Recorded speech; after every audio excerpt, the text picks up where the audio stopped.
কেমন আছো আমার প্রিয় বন্ধুরা? আশা করছি তোমরা সবাই খুব ভালো আছো। আমার সুজাতা সয়েল চ্যানেলে তোমাদের সবাইকে অনেক অনেক স্বাগত আর অনেক অনেক ভালোবাসা। আজকে আমি তোমাদের কাছে নিয়ে এসেছি খুব সুন্দর একটা মিষ্টির রেসিপি। পাউরুটি আর দুধ দিয়ে বানিয়ে নেব এই মিষ্টিটা। আর কি কি লাগে সেটা দেখার জন্য তোমরা আমার পুরো ভিডিওটা স্কিপ না করে দেখো, তাহলেই দেখতে পারবে, বুঝতে পারবে, জানতে পারবে, শিখতে পারবে। তোমরা যারা বানাও এভাবে তারা তো বানাওই, কিন্তু যারা বানাও না তারা শিখে নিও। 1 প্যাকেট দুধ নিয়েছি আর একটা ব্রেড নিয়েছি। যদিও ছেলেকে আমি ব্রেড আনতে বলেছিলাম, ও তো ব্রাউন ব্রেডই আনে সবসময়, যখনই আনে বড়। কিন্তু হোয়াইট ব্রেডটা আমরা যেহেতু বেশি খাই না, ওকে আমার আর বলা হয়নি যে তুই বড়ই আনবি। ও ব্রেডটা একটু ছোট নিয়ে এসেছিলো, তাই জন্য এগুলো আমার একটু ছোট ছোট পিস হচ্ছে। কিন্তু বড় ব্রেডটা হলে ভালো হয়। তোমরা যখন এটা বানাবে একটু বড় ব্রেডটা দিয়ে বানাবে, ব্রেডের পিসগুলো যেন একটু বড় বড় থাকে, তাহলে ওইটা আরও ভালো হবে। আর এই দেখো চারিপাশ আমি কেটে নিলাম, নিয়ে মাঝখান থেকে টুকরো করে 4 টুকরো করে নেব এই ব্রেডগুলোকে। এগুলোই যদি একটু বড় বড় পিসগুলো হতো তাহলে এই টুকরোগুলো আর একটু বড় বড় হতো, এই আর কি। যাই হোক, এইভাবেও মিষ্টিটা খারাপ হয়নি, কিন্তু বেশ ভালোই হয়েছিল। তোমরা দেখতে থাকো, কেউ স্কিপ করো না। দেখো সব কটা আমি এখানে 8 পিস মতো নিয়েছিলাম ব্রেড, সব কটা টুকরো আমি সুন্দর করে নিয়েছি। দেখো এরকম ছোট ছোট। এইবারে দেখো কি করি, তোমরা কিন্তু কেউ স্কিপ করো না, তাহলেই কিন্তু অনেক কিছু মিস করে যাবে, পুরোটা জানতে পারবে না। আর সেই জন্য বলছি কেউ স্কিপ করে কেটে কেটে দেখো না, পুরো ভিডিওটা দেখো, তাহলে জানতে পারবে। আর এই দেখো একটা বক্সের মধ্যে আমি সব কটা পিস, এই দেখো একটার ওপর একটা একটার ওপর একটা করে রেখে দিয়েছি, সুন্দরভাবে সবগুলো সাজিয়ে রেখেছি। এই যে এরকম ছোট ছোট এরকম সবগুলো পরপর রাখা আছে এর মধ্যে।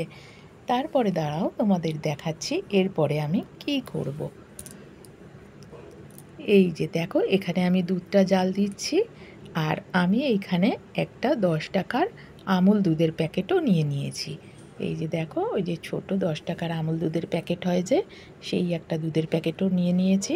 সেটা এখন আমি এখানে রেখে দিলাম, পরে তোমরা দেখতে পাবে এটা আমি কি করব। আর এই দিকে আমি যে লিকুইড দুধটা নিয়েছিলাম সেটা তো জাল বসিয়েই দিয়েছি। আর এখানে একটা বাটিতে আমি দেখো চিনি নিয়ে নিলাম। এবারে চিনিটাকে আমি ক্যারামেল করে নেব, তাই জন্য আমি কড়ার মধ্যে চিনিটা দিয়ে দিয়েছি।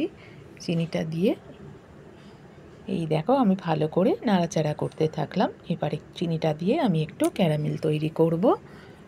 তার জন্য এতক্ষণ পর্যন্ত তোমরা যারা আমার ভিডিওটা দেখছো তোমাদের সবাইকে অনেক অনেক ধন্যবাদ, অনেক অনেক ভালোবাসা। আশা করছি তোমরা সকলে একটা করে লাইক দিয়ে আমার ভিডিওটা দেখছো। আর তোমাদের কাছে অনুরোধ, তোমরা কিন্তু কেউ অ্যাড স্কিপ করো না প্লিজ, সকলে অ্যাড সহ ভিডিওটা দেখো। আর ভিডিও শেষে ভিডিও রিলেটেড ছোট্ট করে মিষ্টি একটা কমেন্টস করে জানিও আজকে আমার এই মিষ্টির রেসিপিটা তোমাদের কেমন লাগলো। আর এই দেখো নাড়াচাড়া করতে থাকছি। আর যেসব নতুন বন্ধুরা আমার ভিডিও দেখছো কিন্তু আমার চ্যানেলটা এখনও সাবস্ক্রাইব করোনি, ভালো লাগলে আমার চ্যানেলটা সাবস্ক্রাইব করে আমার পাশে থেকে যেও। আর পাশে থাকা বেল আইকনটা অল করে দিও, তাতে আমি যে কোনো নতুন ভিডিও শেয়ার করার সাথে সাথে তোমাদের কাছে তার নোটিফিকেশান চলে যাবে। দেখো ওইভাবে চিনিটা ক্যারামেল তৈরি হওয়ার পর তার মধ্যে আমি যে দুধটা জাল দিয়ে রেখেছিলাম সেই দুধটা আমি এর ভেতর দিয়ে দিলাম। আর আমি যখন ক্যারামেলটা তৈরি করছিলাম চিনির, তখন তার মধ্যে আমি 2টো এলাচও দিয়ে দিয়েছিলাম। এই দেখো দেখতেই পাচ্ছ এলাচগুলো দুধের মধ্যে রয়েছে। এবার ওই ক্যারামেলের সাথে দুধটা আমি ভালো করে নাড়াচাড়া করে করে মিশিয়ে দিচ্ছি। দেখো কত সুন্দরভাবে মিশে যাচ্ছে, দুধের কালারটা কত চেঞ্জ হয়ে যাচ্ছে। ক্যামেরাতে তাও পুরোটা আমার ওরকম কালারটা আসেনি, এটা কিন্তু আরও ডিপ কালার এসেছিলো সামনে থেকে। দেখো সুন্দর করে নাড়াচাড়া করে নিচ্ছি, অনেকক্ষণ ধরে এটা আমি নাড়াচাড়া করব, যাতে বেশ সুন্দর দুধটা ফুটে ফুটে ক্ষীরের মতো হয়ে আসে। যতক্ষণ না ভালো করে ক্ষীরের মতো হবে ততক্ষণ আমি এইভাবেই নাড়াচাড়া করে যাব দুধটা। দেখতেই পাচ্ছ আস্তে আস্তে কালারটাও চেঞ্জ হয়ে যাচ্ছে, আর দুধটাও কত ভারী হয়ে যাচ্ছে। এই মিষ্টিটা আমি আমার এক বান্ধবীর বাড়ি খেয়েছিলাম, আমার তো ভীষণ ভালো লেগেছিল। তাই তখনই আমি ভাবছিলাম যে আমি যখন খেলাম তাহলে আমিও একদিন বাড়িতে বানাবো, বানিয়ে আমার ছেলে মেয়েদের দেবো। আমি কিন্তু এটা বানিয়ে যখন দিয়েছি আমার ছেলেমেয়ের কিন্তু ভীষণ ভালো লেগেছিল খেতে। আর এইবার দেখো আমার যে ওই যে ছোট দুধের প্যাকেটটা ছিল আমুল দুধের, সেটা আমি এর মধ্যে ঢেলে দিলাম কেটে, দেখলে তো? দিয়ে আবারও এই গুঁড়ো দুধটাকে ভালো করে এর সাথে মিশিয়ে দেব, যাতে একটু বেশ সুন্দর ক্ষীরের মতো ভারী ভারী হয়ে যায় দুধটা। দেখো বেশ অনেকক্ষণ ধরে নাড়াচাড়া করে করে করে কি সুন্দর ফুটছে, আর কত ভারী ভারী হয়ে গেছে, ক্ষীরের মতো গাঢ় হয়ে গেছে, দেখতেই পাচ্ছ। আমার ছেলেমেয়েরা খেয়ে খুব প্রশংসা করেছে, ওদের তো ভীষণ ভালো লেগেছে খেতে। ওরা এমনিতে ব্রেড খায় না, কিন্তু আমি যখন এই মিষ্টিটা দিয়েছিলাম প্রথমে তো ওরা বুঝতেই পারেনি, তারপরে আমি বলাতে বুঝেছে, ভীষণ ভালো লেগেছিল ওদের খেতে। এই দেখো কত সুন্দর গাঢ় হয়ে যাচ্ছে, পুরো ক্ষীরের মতো। আর কিছুক্ষণ জাল দিয়ে নিয়ে তারপরে আমি এটা দেখো গ্যাসটা নিভিয়ে দিয়েছি। এটা সামান্য একটু ঠান্ডা হওয়ার অপেক্ষায় আছি। দেখো কত সুন্দর গাঢ় হয়ে গেছে, বুঝতেই পারছো তোমরা। আর একটুখানি ঠান্ডা হোক, তাই জন্য আমি গ্যাসটা বন্ধ করে রেখেছি।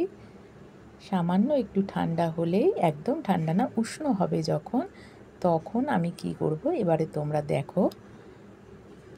এই যে আমি এই বক্সের মধ্যে যে রেখে দিয়েছি ব্রেডগুলোকে, তার মধ্যে আমি এই যে ক্ষীরটা, এটা আমি হাতায় করে করে তুলে এর ওপরে ছড়িয়ে দেব। দেখো সুন্দরভাবে ছড়িয়ে দিচ্ছি। ওই যে এলাচ ছিল, এলাচটা ওর মধ্যে পড়েছে। দেখো ভীষণ সুন্দর একটা মিষ্টি গন্ধ বেরোচ্ছিল যখন এই দুধটা ফুটছিল। দেখেছো ধোঁয়া বেরোচ্ছে, বুঝতেই পারছো তোমরা আমি যে কীরকম গরম অবস্থায় এটা ঢালছি। একদম ফুটন্ত গরমটাও না, আবার ঠান্ডাও না।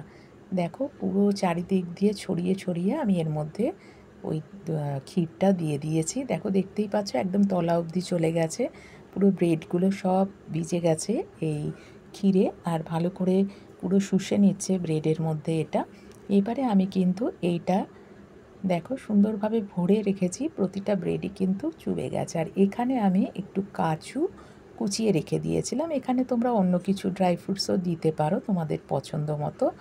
আর এখানে আমার যেমন ঘরে কাজুটাই ছিল, তাই আমি কাজু দিলাম। তোমরা আমন্ড, পেস্তা, কিশমিশ, তোমাদের যার যেগুলো ইচ্ছে তোমরা সব কিছু এর মধ্যে এভাবে কুচিয়ে দিতে পারো, যত দেবে তত ভালো টেস্ট হবে। আমি কাজুটাই দিলাম। দেখো সুন্দরভাবে ছড়িয়ে পুরো ওপর দিয়ে দিয়ে দিলাম। দিয়ে এবারে আমি এই বক্সটাকে ঢাকা দিয়ে ওভারনাইট ফ্রিজে রেখে দেবো। তোমরা কিন্তু অন্তত 4 ঘন্টা রেখো, ওভারনাইট রাখলে তো ভালোই হয়, অন্তত 4 ঘন্টা যদি রাখা যায় তাহলে কিন্তু এটা ভীষণ ভালো হবে খেতে। দেখো কত সুন্দর লাগছে না, ওপর দিয়ে কাজুগুলো ছড়িয়ে দিয়েছি, খুব সুন্দর লাগছিল। আমার তো মনে হচ্ছিল এই সময় যেন কেটে কেটে খেয়ে নিই, খুব ভালো লাগবে। সত্যিই তাই, এই সময় খেয়ে নিলেও কিন্তু খুব ভালো লাগতো। আর এই দেখো এবারে আমি এটাকে ঢাকা দিয়ে তো ফ্রিজে ওভারনাইট রেখে দিয়েছি। তোমরা কিন্তু একবার এইভাবে বাড়িতে বানিয়ে দেখো, আর কেমন লাগে আমাকে কিন্তু অবশ্যই জানিও।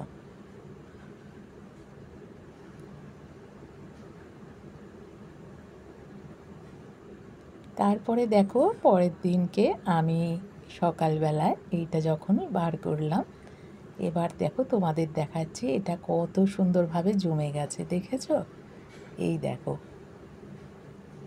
খুব সুন্দরভাবে এটা জমে গেছে, আমি তোমাদের হাত দিয়ে দিয়ে দেখাচ্ছি, পুরো সন্দেশের মতো নরম নরম, একদম সন্দেশ যেরকম হয় পুরো সেই রকম।